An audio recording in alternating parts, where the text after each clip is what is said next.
Muramutse cyane bakunzi ba Black TV, Black Media, Black FM, nizera ko mumeze neza aho muri nkuko mubibona imbere ya kamera turi kumwe n'umwe mu barongozi b'ishure ry'urukino rw'umupira w'amaboko volleyball. Ni mu bana bato twagejeje kuganiriza witwa Pasines n'uwitwa Promi arabeje gutsindwa mu rukino rwo kurondera abana bazokwitabira nuvuga ngo inkino mpuzamakungu Uburundi bwimirije ziriko zibera kuri Garden Beach, niho turi muri kano kanya. Hari n'inkino nyinshi ziriko zirahaba ariko nko mubibona imbere turi kumwe n'umwubahwa, reka atwidondore yidondore ko arakurikirana Black Media, natubwire muri make n'ivyajejwe hama imbere kuza kuba tunabandanya ikiganiro cacu. Murakoze. Nitwa Ndorichima Livingstone, nkaba mfasha ndi umwe mu bafasha bajya abana mu baje gukina urukino rwa beach mu Edo 17 canke mu bana bari munsi y'imyaka 17,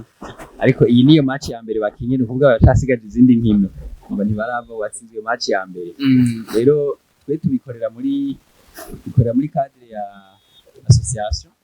yitwa HHC, Homes of Hope for Children. Ni association imaze imyaka 5 ifasha abana mu byo dukora,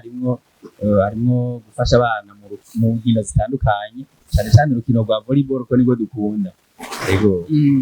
Murakoze cyane. Abana twabonye n'abana bato, kwankadra abana bato biroroha uko mvuze uko mumaze imyaka 5 uno munsi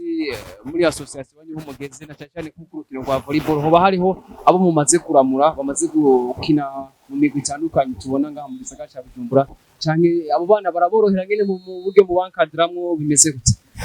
Mere kuca abana tumaze kuramura nivyo twaragira amahirwe turamaze gusora abana batari bake, kandi umuntu munsi muri association de volleyball de Bujumbura nibaza yuko abajya mu n'abakomeye agiye twicaye tubaravye tubona ati beshi nabo twaramuye. Mere kuri Fofo Florian nariyo akina muri Bisoro uno munsi yakinye amicale, tukimuroga twamurugise muri amicale mugabo bageze muri Bisoro.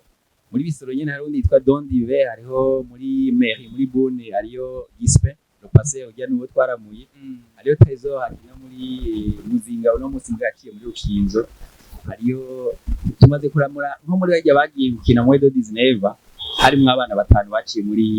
Côte d'Ivoire yiwacu.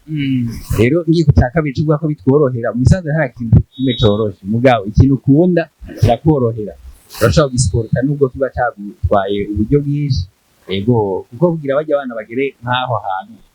aho ajya ama equipe ya senior abifuza nuko aba yababonye aho bariko barakinira, kugira babone naho nuvuga ko natwe turafise ukuntu tworganiza ama match amiko turi kumwe n'andi ma école de volleyball dukora twenyene. Hariho Dragon Star murayizi, hariho Lion yo ku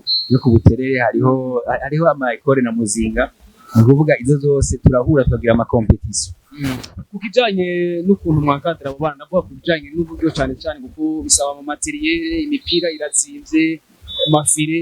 n'abahagarikizi n'iki hoba hariho ababafashe mu mugongo canke n'uburyo nyene mukura mu mufuko wanyu ku ruhande rwa federation, hoba hariho ukubatera intege? Ugiye kuca uburyo mu isanzwe nta muntu yokura uburyo mu mufuko ngo aje gusporta equipe pendant 6 ans pendant 5 ans ikora forma abana. Oya, kiretse yego hari ababishoboye mugabo je personnellement ntabyo nshoboye, ariko ico nshoboye ndagikora cyane cyane. Hariho aba volontaire baba coach, baba volontaire nk'ubu nk'abo bana batanguranye n'uwitwa Faustin. Aha ari hose amenye yuko ibikorwa yakoze ahanini yaterereye cyane kugira abana bashobore kumenya umukino wa volley. Mu nyuma hari uwitwa Kado nawe, abo bose nabo barakinye muri Avabe canke muri Federation, bwa mu nyuma bagakonti bagira abandi bana bamenye volley. Hariho uwo batazira cuma yagira muramuzi cyane nawe ubu ni reka arabafasha. Yego, rero kubisigaye byo mu materiel kuvuga association ibifise abagenzi tuba dufite strategy kurondera abadufasha. Rero hariho abaduterera mu bikoresho imipira ku mwaka ubundi niba sindiko baraba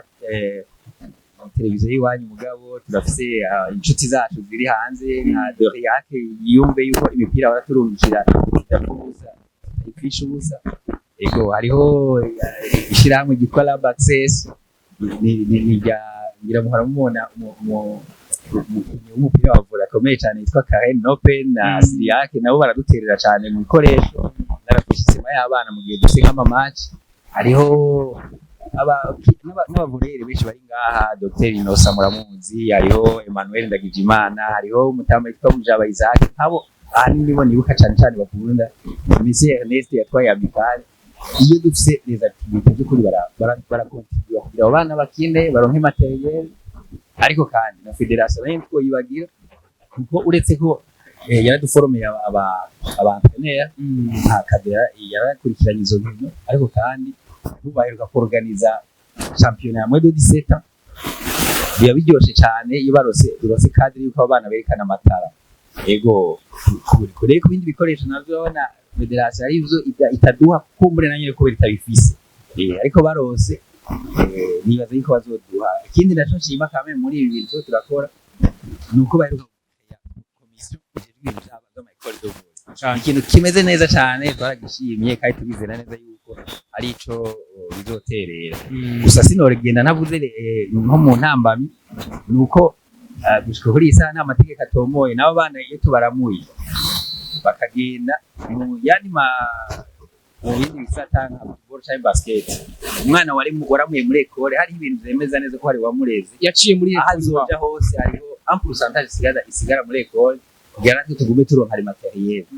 rero ivyo navyo muri federation n'inavyo avec cette nouvelle commission nibaza yuko ivyo bintu bazobishira mu ngiro kugira kumbure bihagararira kuri abaturamuye tukani igikorwa ciza mu kugira ngo umuntu ashobore kwegeranya abana mu bakoreshe na cyane ku rukino rwa vore no musi tumaze kubona ko inkino ni muri bimwe bituma abana b'igihugu batera imbere hakabaho no kubafasha ko n'umunsi bamwe bamaze kuba bifata nk'akazi n'akahe kajambo musaba kuba bijejwe uko wamwavuze ababafasha ariko wantuka nizera ko ijana ritanga muri canke ari mupira bawubaguriye ni sawa ni n'akahe kamutera abashobora kubafasha na cyane harimo iyo federation ndetse n'ubushikanganye mu byo bujejwe harimo inkino n'imicoka yege n'ikintu twosaba by'ukuri mu aho mperereye muri vore ikintu cyihutirwa ni badushika amategeko atomoye ajejwe ama academy kuko iyo washizemo ingufu ugashiramo uburyo bwawe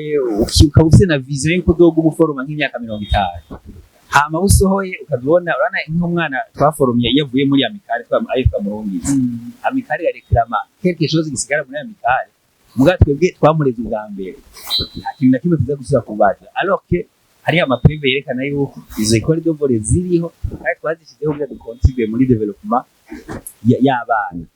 rero uwari ubukije mwati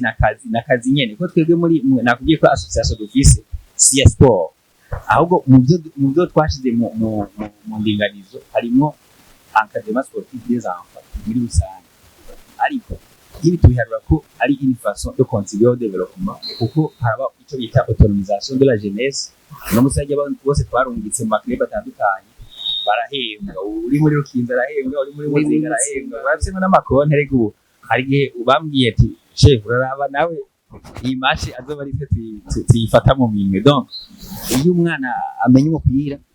bakamangaza n'abavyeyi baragira iki barahatorera abana batanu umwe akirihira Minerval ikintu gikomeye cyane rero twebwe rero dufashije natwe kugira tugere ngaha natwe duteza gukontinua kugira n'undi mwana amenye volleyball washimire cyane murakoze cyane abandi bagiye kuvuga yuko muri burya bwo bwa kinyarwanda gahungu kanje k'imfura ngo kazohava kasubirira n'ibyo biraryoshe urukino warukinye ukarukundisha n'abawe tubashimire cyane mwakoze namwe murakoze kandi turabashimiye namwe bwamenyesha amakuru muradufasha kugira kameme ni dukora nabishike kure merci beaucoup